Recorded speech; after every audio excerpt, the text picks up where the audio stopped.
And the Hennepin County Attorney's Office has until Monday to decide if it will charge 4 suspects in Monday night shooting near the 4th Precinct. Today, the police named the men. They are Joseph Backman, Nathan Gustavsson, Daniel Macey, and Alan Lance Scarsella. All of them are in their 20s. WCCO's Jennifer Merrily spoke with family members of the suspects.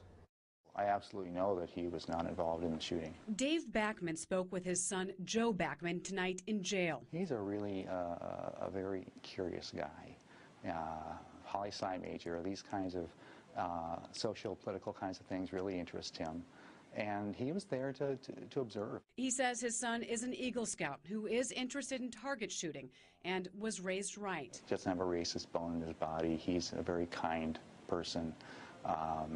He was, he was raised in a home and in schools, that, you respect everyone. The 27-year-old Backman and 3 other men are under arrest on probable cause of assault. This is home video of officers as they moved in to arrest one of the suspects Tuesday morning in Bloomington.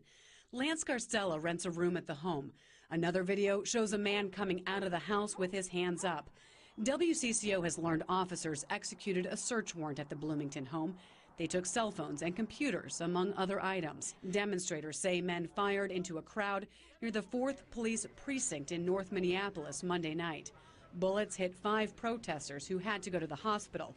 One showed us his bloody leg. Another needed surgery.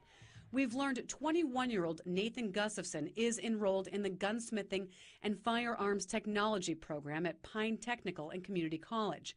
Scarsella, Gustavsson, Backman, and 26-year-old Daniel Macey are in custody at the Hennepin County Jail.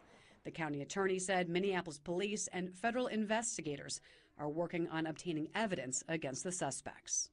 And Dave Backman told me he thinks his son was arrested because he was in the vicinity of the shooting.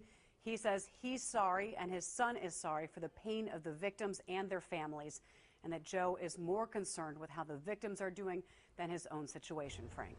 Jen, I know you spent a lot of time on the phone. Did you speak to some other family members as well? I did, Frank, and I've spoken with 2 other families. They said they've been advised not to comment on the charges.